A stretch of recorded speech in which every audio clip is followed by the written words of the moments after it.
I've been fortunate in my broadcasting career over the past 47 years to have met and interviewed some very interesting and colorful personalities and celebrities from the fields of politics and government, business and entertainment, and the arts.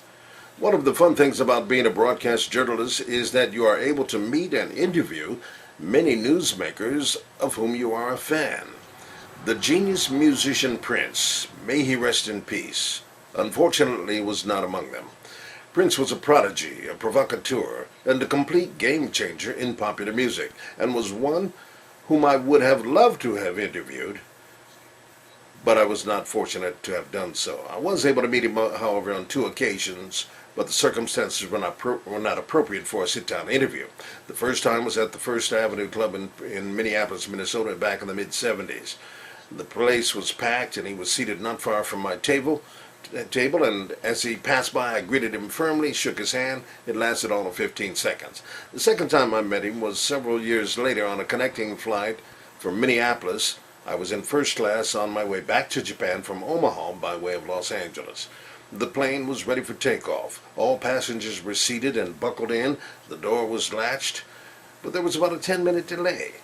The flight attendant opened the door once again, and in scurried Prince and his bodyguard.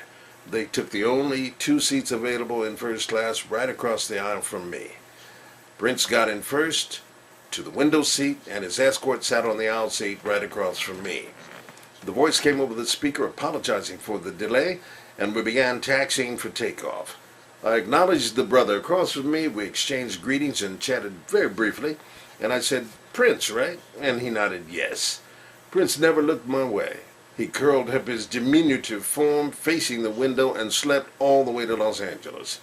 They were the first to get off the plane in L.A. I'd always heard Prince was a shy person and not so inclined to talk to the press. And he reminded me of another great musician who was also a fan of Prince's, Miles Davis. Miles was one, however, that I have had the pleasure of interviewing on multiple occasions and considered him a friend. On this sad occasion of the death of Prince, I was reminded of what Miles had shared with me about Prince. I'd like to share it now with you. For my exclusive documentary, I Remember Miles, here is Miles on Prince. Okay, Prince always says, get up on the 1 and 3, but he's not jiving. I mean, he's serious, That's the reason he don't have no bass. You never can hear the bass in Prince's music because it's a problem. It poses a problem when you have a bass. You have to have 2 guys to keep time perfect. Ricky has perfect time. Right. The bass and the drums are supposed to lock, right? Right. But if you write like Prince does, he doesn't write in the bass line. When we were out in Minneapolis for his New Year's Eve party, I was there. And I said, hey, Prince, who's the bass player? He said, did you hear him? I said, no, I can't hear him. He said, if you heard him, I'm going to fire him. I said, well, what are you telling him to do? He just, when you take the string and say, boom, and you run it like chromatic, just let the string go. Mm-hmm. And sometimes he just has the bass that,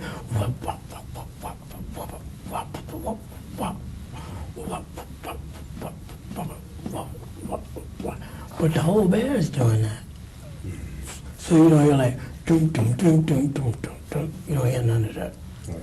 All you do is you hear a collage saying,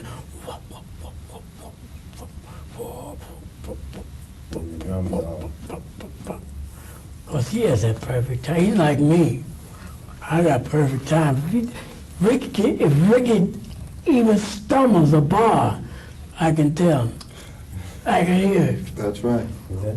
I said, man, why you do that? And it's only a bar. You're like 1, 2, 3. He might say, I said, what? It's noticeable, right? To me, it's my body. Right. What are you saying, Peter? We have to leave? Yeah, they want to close the house. Okay. Oh, yeah. All right. Mike, We have to leave right now. Give me a wide shot here with me and Mike. You mean my band and packed up everything already, Peter? They're gone. Oh, yeah? Everybody. This is my keyboard playing nephew, man. Oh, He's yeah? got a band back in the States. We're going to try Well, you know what to I'm talking about, Jim. He's going to try to do some stuff, man. Well, Sounds so, good. Appreciate it. Appreciate it. Yeah. Thank you, sir. Appreciate it. Okay. Let's do it again, man. I got enough stuff on you, huh? Yeah, oh, absolutely. man, anyway. I Remember Miles, an exclusive video by Mal Adams.